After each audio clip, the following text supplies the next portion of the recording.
Okay, so this is lecture 10 on system of particles and rotational motion. Today's topic is moment of inertia of bodies having continuous mass. ठीक है, last lecture में हमने theorems किए थे moment of inertia पे, उससे पहले हमने moment of inertia find out किया था. बट कैसे पार्टिकल्स, कैसे सिस्टम का फाइंड आउट किया था, इस तरीके से कि ये बॉडीज़ हैं, इसके 4 मासेस हैं और ये एक्सिस पे अगर हमें मोमेंट ऑफ इनर्शिया निकालना है, ठीक है, तो इन सब के लिए किया था. ये जो केस था it was of discrete masses. ठीक है, अलग अलग मासेस दिख रहे हैं आपको, स्पेसिफाई हो रखा है.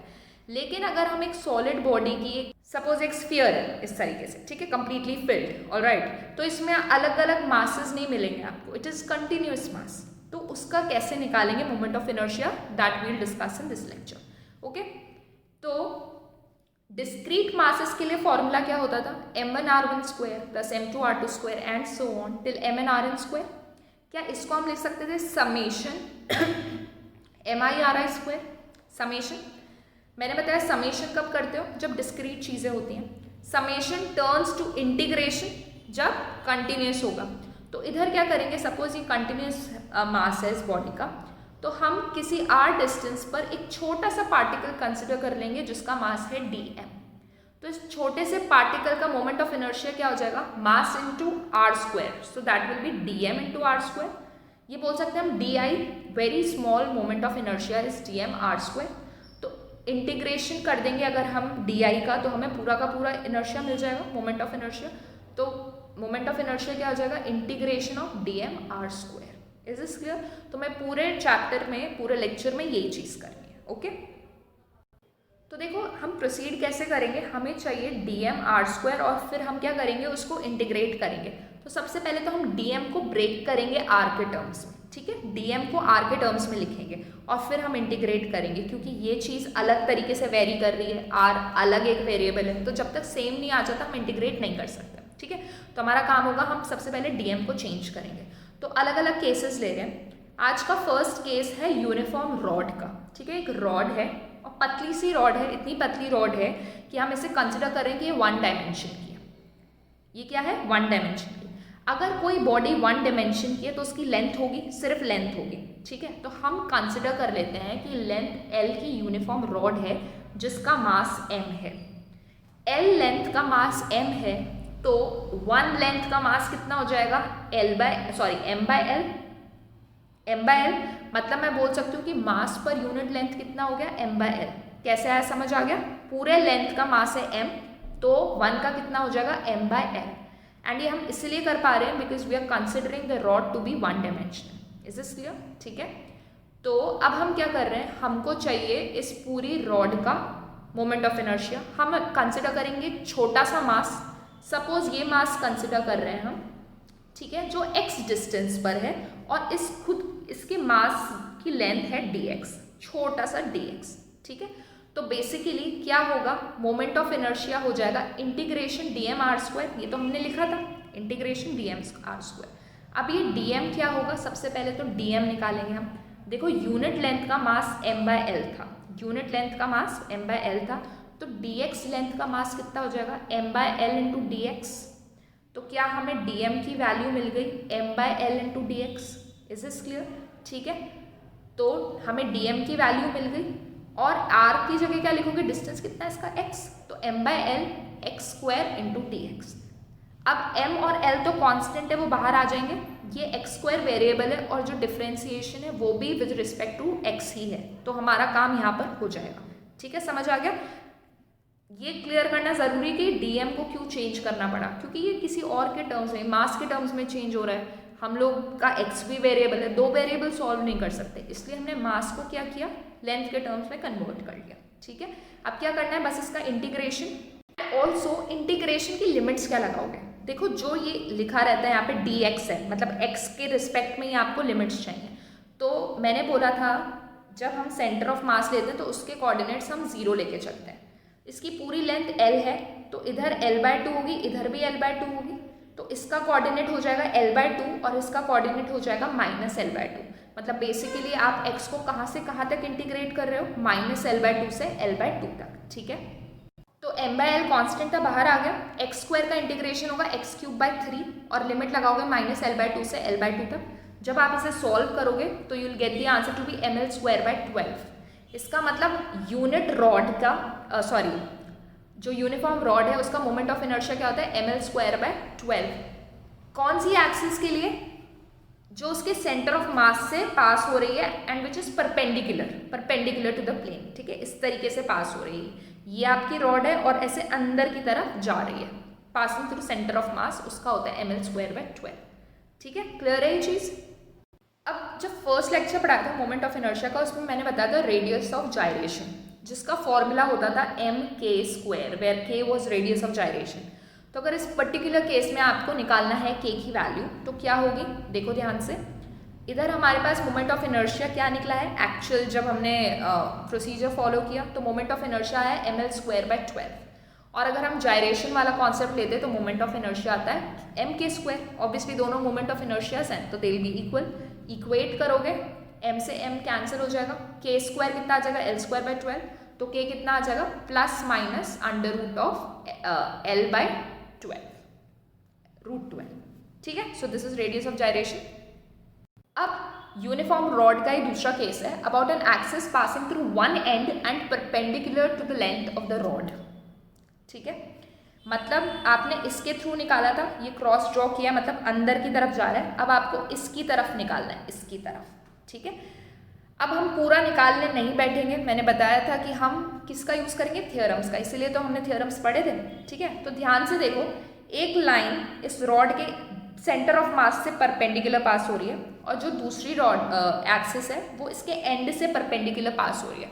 तो क्या ये दोनों एक्सिस आपस में पैरेलल होंगी? और अगर ये पैरेलल हैं और हमें सेंटर ऑफ मास वाले एक्सिस के थ्रू पता है इसका मोमेंट ऑफ इनर्शिया, तो क्या पैरेलल एक्सिस थ्योरम हम यूज कर सकते हैं? ठीक है, तो हम वही यूज करेंगे। तो देखो, इसको ले लो XY एक्सिस, हमें पता है moment of inertia about XY is equal to moment of inertia about CM centre of mass plus the whole mass into the distance का स्क्वायर। क्लियर है? तो इधर ICM अभी आपने निकाला, इट इज ml²/12 और h कितना है इन दोनों के बीच का परपेंडिकुलर डिस्टेंस कितना है l/2, तो ये कितना हो गया ml²/12 plus m into l/2 का स्क्वायर। ये हो गया ml²/12 प्लस ml²/4। सॉल्व करोगे तो आंसर आएगा ml²/3। समझ आ गया? तो एक यूनिफॉर्म रॉड को अगर सेंटर ऑफ मास के थ्रू देखो आप, परपेंडिकुलर एक्सिस, तो moment of inertia comes out to be ml²/12 और अगर एंड के थ्रू देखो तो ml²/3। क्लियर है ये चीज? तो अगर आपसे क्वेश्चन पूछा जाए that about which axis the uniform rod will have easy rotation and why, आपके पास एक यूनिफॉर्म रॉड है, आप इसको या तो सेंटर ऑफ मास के थ्रू रोटेट कर रहे हो या फिर एंड के थ्रू रोटेट कर रहे हो, किस में रोटेट करना इजी होगा? तो देखो, इसके थ्रू आपका मोमेंट ऑफ इनर्शिया आया था ml²/12, इसके अबाउट आया ml²/3। जितना ज़्यादा मोमेंट ऑफ इनर्शिया होगा उतना ज़्यादा डिफिकल्टी होगी ना रोटेट करने में। ठीक है, जैसे उधर इनर्शिया ज़्यादा होता था तो ज़्यादा फोर्स लगानी पड़ती थी बॉडी को मूव करने के लिए, इधर मोमेंट ऑफ इनर्शिया ज़्यादा होगा तो ज़्यादा टॉर्क लगाना पड़ेगा बेसिकली। ठीक है, तो अगर सेंटर का आपका मोमेंट ऑफ इनर्शिया कम है, मतलब यहाँ से इजी होगा रोटेट करना। ठीक है, इसलिए जब भी आप कोई बड़ी सी चीज़ को पकड़ते हो तो उससे देखो, रोटेट हमेशा बीच में से पकड़ के किया जाता है, कोई भी साइड से करेगा तो उसे ज़्यादा फोर्स, ज़्यादा टॉर्क लगाना पड़ेगा।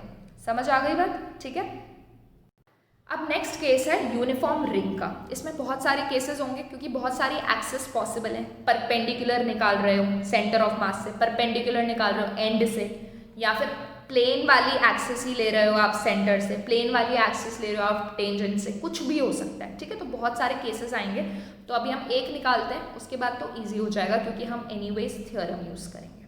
ठीक है, तो देखो case 1, about an axis passing through centre and perpendicular to the plane, मतलब ये इसके अंदर की तरफ जा रही है, क्रॉस बनाया मतलब ये आपके रिंग है, इसके अंदर की तरफ से एक्सिस पास हो रही है सेंटर ऑफ मास के थ्रू, उसके लिए आपको क्या निकालना है, मोमेंट ऑफ इनर्शिया। ठीक है, तो क्या कंसिडर करोगे, consider a uniform ring of mass capital M and radius R। ठीक है, अब मास ऑफ लेंथ 2πr, इसमें मुझे बताओ, जैसे पहले हमने किया था पूरे की लेंथ L थी, उसका मास M था, तो यहाँ पर अगर इसका रेडियस गिवन है तो इसकी पूरी लेंथ कितनी हो गई, इसकी लेंथ हो गई 2πr, तो 2πr के लिए आपका मास है M, तो 1 के लिए कितना हो जाएगा, 1 यूनिट के लिए m/2πr, मतलब मैं बोल सकती हूँ that mass per unit length is m/2πr। समझ आ गई बात? ठीक है। Now the ring is imagine to be made of large number of elements, consider one such element of length dx। अब सारे रिंग में तो सारे एलिमेंट्स इसके सरकमफ्रेंस पर ही लाई करेंगे ना, सारे सरकमफ्रेंस पे लाई करेंगे। तो ऐसा थोड़ी कि आप मास कहीं यहाँ बीच में लोगे, यहाँ पे लोगे, इसके मास तो आप यहीं पे लोगे। तो आपने सरकमफ्रेंस पे एक मास ले लिया और इसकी लेंथ है dx। ठीक है, इसकी लेंथ है dx। तो जैसे पहले किया था वैसे ही अब करेंगे। तो देखो हमें क्या फॉर्मूला लगाना होता है, I is equals to dm/r², और हमें dm चेंज करना होता है। तो देखो dm की जगह क्या लिखेंगे, यूनिट का मास था m/2πr, तो dx लेंथ के लिए मास कितना हो जाएगा, m/2πr इंटू dx। ठीक है, तो हमारे पास वैल्यू किसकी आ गई, dm की वैल्यू तो आ गई,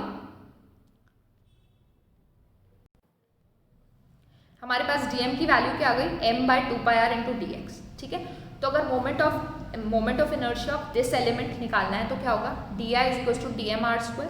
dm की जगह लिखोगे m/2πr dx, और r की जगह क्या लिखोगे, देखो अब उधर फर्स्ट केस में तो आपका जो डिस्टेंस था वो वेरिएबल था क्योंकि मास अलग अलग डिस्टेंसेस पे ले रहे थे, बट इधर तो आप कोई भी मास ले लो, कोई भी मास ले लो, हर का डिस्टेंस क्या होगा, कैपिटल R होगा, रेडियस होगा।